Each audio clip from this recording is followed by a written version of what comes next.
നമ്മൾ മലയാളികൾക്ക് ഏറെ പ്രിയപ്പെട്ട ഒരു പഴമാണ് ചക്ക. ചക്കയും പ്രമേഹവും എന്ന വിഷയത്തെക്കുറിച്ചാണ് ഞാനിന്ന് സംസാരിക്കുന്നത്.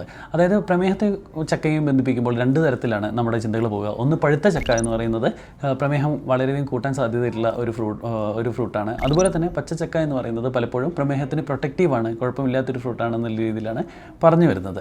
എന്താണ് ഇതിൻ്റെ സത്യാവസ്ഥ എന്ന് പരിശോധിക്കാം.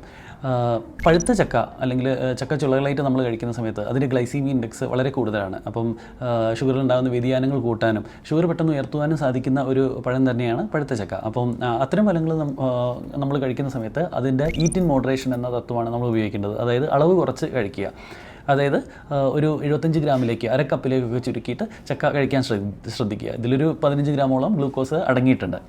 നേരെ മറിച്ച് കേരളത്തിലെ ആളുകൾ സാധാരണയായിട്ട് പച്ചച്ചക്ക കഴിക്കുന്നത് ഉപ്പേരിയായിട്ടോ അല്ലെങ്കിൽ ചക്ക ഉപ്പേരിയായിട്ടോ അല്ലെങ്കിൽ ചക്കേൻ്റെ പുഴുക്കായിട്ടോ അല്ലെങ്കിൽ ചക്കക്കുരുകളൊക്കെ ആയിട്ടാണ് കഴിക്കുന്നത്. അപ്പോൾ ഇന്നിപ്പോൾ വളരെയധികം കണ്ടുവരുന്ന ഒരു പ്രോഡക്റ്റാണ് ചക്കയുടെ ഫ്ലോർ, അതായത് ചക്കയുടെ മാവ് ആയിട്ട് കിട്ടുക എന്നുള്ളത്. അത് ചില പഠനങ്ങളൊക്കെ കാണിക്കുന്നുണ്ട് അത് ഷുഗറിനെ പ്രൊട്ടക്റ്റീവാണ് എന്നുള്ള രീതിയിലൊക്കെ പ്രൊജക്റ്റ് ചെയ്തുകൊണ്ടാണ് പല കൊമേഴ്ഷ്യൽ അഡ്വർടൈസ്മെൻറ്റും വരുന്നത്. എന്താണ് ഇതിൻ്റെ യാഥാർത്ഥ്യമെന്ന് നോക്കാം.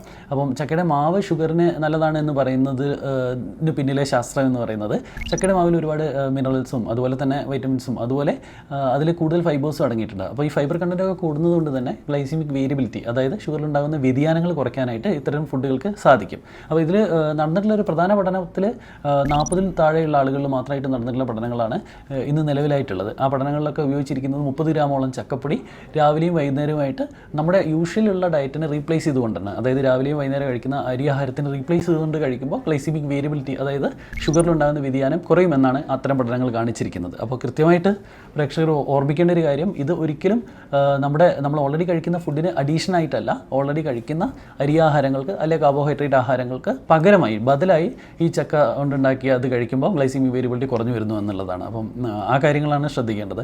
രണ്ടാമതായിട്ടുള്ള കാര്യം, ചക്ക സബ്സ്റ്റിറ്റ്യൂട്ട് ചെയ്യുന്ന സമയത്ത് always try to eat in moderation. അതായത് കൂടുതലായിട്ട് കഴിച്ചിട്ട് ഷുഗർ ഒരുപാട് കൂട്ടുക, അല്ലെങ്കിൽ നമ്മൾ ഓൾറെഡി കഴിക്കുന്നതിന് പുറത്തായിട്ട് കൂടുതൽ ചക്കപ്പുഴുക്കോ അല്ലെങ്കിൽ ചക്കപ്പൊടിയോ അല്ലെങ്കിൽ അങ്ങനത്തെയൊക്കെ കഴിച്ചതുകൊണ്ട് പ്രത്യേകിച്ചൊരു ബെനിഫിറ്റ് ഉണ്ടാകുമെന്ന് തോന്നുന്നില്ല.